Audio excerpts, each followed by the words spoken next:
الحمد لله وكفى والصلاة والسلام على رسول الله أما بعد. پرون درس کې مونږ دوه قاعدې ویلې وي. اولنۍ قاعده سوا ان الحكم الا لله، دا اولنۍ قاعده وه. دویمه قاعده مونږ دا ویلې وه چې الاحکام الشرعیه تفتقر في ثبوتها للأدلة الصحيحة الصريحة، دا دویمه قاعده وه. د پرونۍ قاعده کې ان الحكم الا لله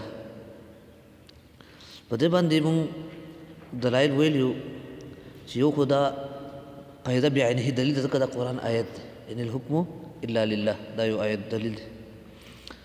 بل په دې باندې دلیل هغه دا دی چې قرآن کې الله رب العالمین فرمایلی دی له الحكم والیه ترجعون، خاص الله د پاره څه دی حکم دی او الیه ترجعون، او خاص هغه له تاسو واپس کیدی شي ورګرځیدی شي.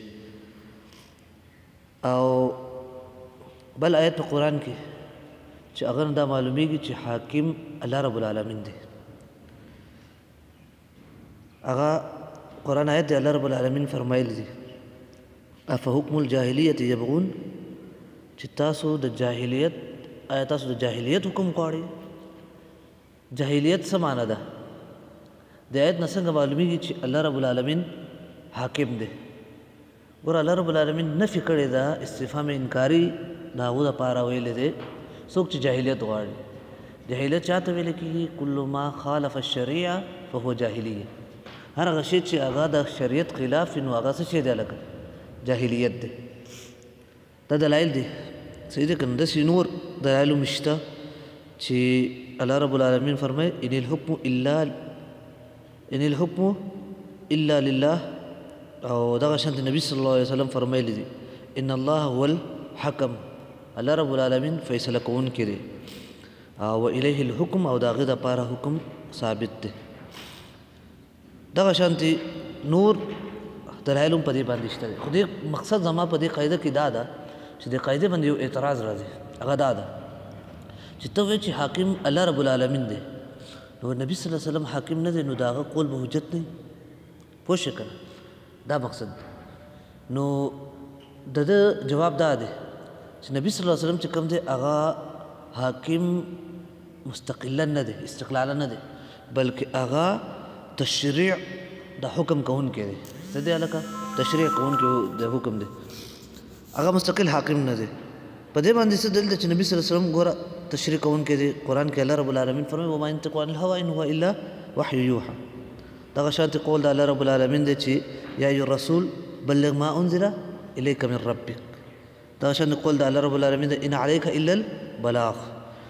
او د ټول هغه آیتونه هغه حدیثونه دلیل دی چې هغه نبی صلی الله علیه وسلم په اقوالو په حجتیت باندې، بلکې نبی صلی الله علیه وسلم اطاعت بعینه د الله اطاعت دی. ومن یطیع الرسول فقد اطاع الله. صحیح ده که نه؟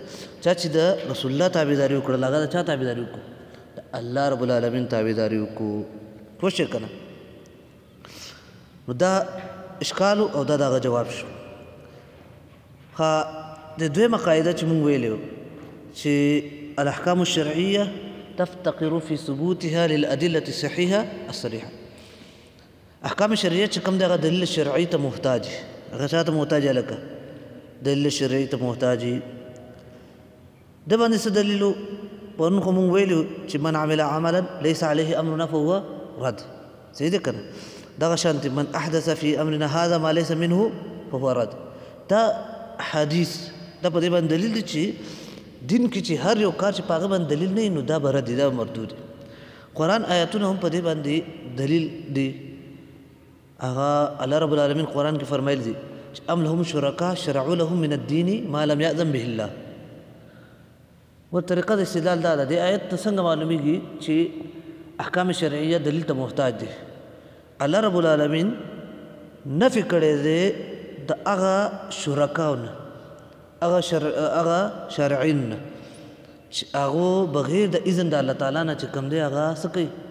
شرع جوړوي. بغیر د اذن د الله تعالی نه څه شی جوړوي؟ شرع جوړوي.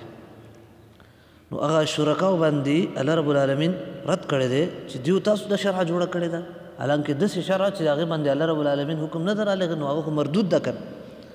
نو دا آیت دلیل شو په دې باندې چې بې دلیله خبره وګوره قرآن او حدیث کې نه منل کېږي. دا شان ولا تقف ما ليس لك به علم، دا آیت دلیل و د هغه دپاره چې دلایل شرعیه چې کوم دي هغه احکام شرعیه چې کوم دي هغه محتاج دي ادله شرعیه ورته او داسې صحیح دلیل ته ښه ګورئ نفس دلیل هم نه چې بس قیل او قال چا ویلي او په طریقه د استدلال هم بدلي او دغه شانتي سند هم صحیح نه وي نو داسې نه ده صحیح دلیل ته دا شیزونه محتاج دي. ګوره قرآن کې الله رب العالمین پرون مونږ ویلو چې نفي کړی ده په هغه چا باندې څوک چې بې دلیله احکامات جاري کوي، څوک چې بې دلیله څه شی کوي احکام شرعیه جوړوي. لکه مشرکینو بحیره او صاحبه دا څه شی کړو ځان نه جوړ کړي. ګوره دې باندې رد الله رب العالمین ولې وکړو؟ ځکه یې وکړو چې دا شرعي دلیل نه و که دې باندې الله رب العالمین ما لم ينزل به من سلطان، الله رب العالمین په دې باندې سلطان نه و رالیږلی. پوه شئ که نه؟ قرآن کې الله رب العالمین فرمایي چې ما جعل الله من بحیرة ولا صاحبة ولا حام ولا وسيلة ولا حام ولكن الذين كفروا يفترون على الله الكذب. دا خلق دروغ جوړوي د کفر کوي په الله رب العالمین باندې او ځان نه دا خبرې کوي چې الله رب العالمین دا شی حرام کړی دی. په دې دلیل شرعي نشته. دا دلیل په دې باندې چې دغه د دلایل شرعیه چې کوم دي احکام شرعیه چې کوم دي هغه دلایل شرعیو ته محتاج دي.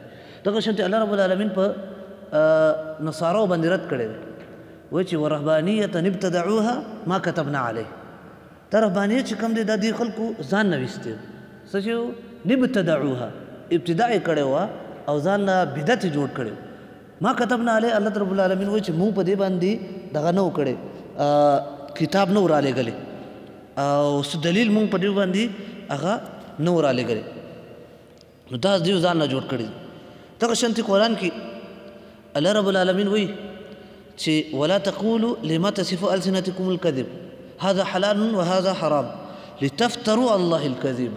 الله رب العالمین وایي چې داسې مه وایه چې دا شی حلال دی او دا شی حرام دی دې دپاره چې تاسو الله رب العالمین باندې دروغ جوړ کړئ. داسې مه وایئ، داسې خپل ژبه په دې باندې مه خوځوئ. وګوره د نفي د تحلیل او تحریم الله رب العالمین د یو حکم باندې حرام او د حلال حکم کول دا منع کړی دی. دا ولې؟ د دې د وجې نه چې ګوره لتفتروا علی الله الکذب بې دلیله خبره کوئ تاسو. اوس که یو سړی سره دلیل نه وایي نو دا خو بیا خو صحیح ده که نه؟ دا خو شرعي مسله فتوا مفتي ورکولی شي داسې چې یو شی دا حلال دی او دا حرام دی باندې مفتي فتوا ورکولی شي. خو چې بې دلیله یي نو بیا دا افتراء علی الله ده. دا څه شی دی هلکه؟ افتراء علی الله ده او دا نه دی کول پکار. پوه شوې هلکه؟ نو دا ټول دلایل دي په دې باندې چې هر هغه عمل چې په هغې باندې دلیل شرعي نه نو الله رب العالمین هغه رد کړی دی. هغه څه کړی دی لکه رد کړی دی. اوس په دې باندې څه تفریعات وګوره. ګوره بعضې خلکو په د هغې لپاره عباداتو کې ځان له شرایط لګولی دي. عبادات کې څه چی کړی دی لکه ځان له شرایط لګولی دي. اوس هر هغه شرط چې په هغه باندې دلیل نه نو دا څه شی دا به مردودي. دا به څه شي هلکه مردودي. او دا ولې مردودي؟ د ځکه چې احکام شرعیه چاته محتاج دي؟ تفتقروا في ثبوتها للأدلة الصحيحة والصريحة. پوه شئ که نه؟ احکام شرعیه صحیح دلیل ته محتاج دي او دوی که دلیل نشته. ګوره خلک وایي قحقحه باندې اودس ماتېږي. نواقض الوضو چې څومره خلک ذکر کوي په قحقحه یا په بل شي یا په بل شي صحیح دی که نه؟ په دې باندې اودس ماتېږي او په دې باندې ماتېږي نو بس د ټول شیزونو لپاره به څه کوې؟ دلیل به غواړې. څه شی به غواړې هلکه؟ دلیل. که چېرته دلیل نه دا مسله مردوده ده. دا مسله څه شی ده؟ مردوده. ځکه چې احکام شرعیه په څه باندې بنا دي؟ هغه په ادله شرعیه باندې بنا دي چې هغې دپاره صحیح دلیل پکار دی. دغه شانتې بیعو کې ته راواله هر هغه بیع چې خلک د هغې باندې د حرمت قول کوي چې دا بیع به حرامه وي. ځکه چې اصل په اشیاو اصل په بیعو کې حلت دی که نه؟ هر هغه بیع چې هغې باندې خلک حرمت قول کوي چې دا بیع حرامه ده د هغې دپاره به دلیل راوړي. ځکه چې تحریم حراموالی دا یو حکم شرعي دی. دا څه شی دی؟ حکم شرعي دی. او حکم شرعي چې کوم دی هغه څه ته محتاج دی لکه؟ دلیل شرعي ته محتاج دی. څه ته محتاج دی؟ دلیل شرعي ته. پوه شئ؟ بعضې خلکو داسې کړي دي بعضې اذکار بدعیه جوړ کړي ځان لپاره. د اودس کې میز کې ذکرونه کوي. دغه شانتې دغه کې سهار او ماښام یا داسې نور ځایونو کې ځان له ذکرونه ایجاد کړي دي چې دې شي دپاره دا ذکر دی، مصیبت دپاره دا ذکر دی، او دا ذکر چې دومره پیرې وویلی شي په دې کې دومره ثواب دی. دا دی ته ټول اذکار بدعیه چې کوم دي، کوم اذکار باندې چې دلیل نه وي دا ټول اذکار مردود دي. ولې؟ ذکر یو حکم شرعي دی که نه دی؟ حکم شرعي دی، یو عبادت دی، عبادت دی، حکم شرعي دی. حکم شرعي څه ته محتاج دی؟ لکه دلیل شرعي ته محتاج دی. پوه شئ که ټول اذکار بدعیه په دې باندې ته رد کولی شي. پوه شئ هر هغه مسله داسې ته واله په عقیده کې هر عقیده چې هغه د قرآن و سنت مخالف وي، صحیح ده که نه؟ هر عقیده چې هغه قرآن و سنت مخالف وي، یا مثال یو ته قرآن و سنت د هغه ثبوت نه وي نو ته هغه رد کولی شي په دې باندې، په دې قاعده باندې چې دلیل شرعي احکام شرعیه خو دلیل شرعي ته محتاج وي. پوه شئ که نه؟ احکام شرعیه دلایل شرعیه ته محتاج وي. پوه شئ هلکه دا خو هغه پرونی قواعدو باندې لږ دغه شو، لږ نظرثاني شو. درېیمه قاعده چې مصنف راوړې ده وایي کل ما طلب الشارع فعله على وجه الجزم والالزام فهو واجب. پوه شئ مصنف څنګه قاعده راوړې ده لکه كل ما طلب الشارع على وجه الإلزام كل ما طلب الشارع فعله على وجه الجزم والإلزام فواجب. صحیح ده که نه؟ هر هغه فعل چې هغه شارع طلب کړي په طلب جازم سره، په څه سره هلکه؟ طلب جازم سره، نو دا به صحیح هلکه؟ دا به واجب وي. دا به صحیح هلکه؟ واجب وي. دې نه مخکې ته یو خبره واوره، ګوره د واجب سنت یا سنت او مندوب یو شی دی، دغه شانتې حرام مکروه مباح دا کم حکم دی؟ دا احکام تکلیفیه دي. دا څه شی دی هلکه؟ احکام تکلیفیه دي. پوه شئ ګوره اول دا خبره واوره چې احکام په دوه قسمه دي. احکام څه دي؟ په دوه قسمه دي، یو حکم تکلیفي وي او یو حکم وضعي وي. څه شی هلکه؟ یو حکم تکلیفي وي بل حکم وضعي وي. پوه شئ که نه؟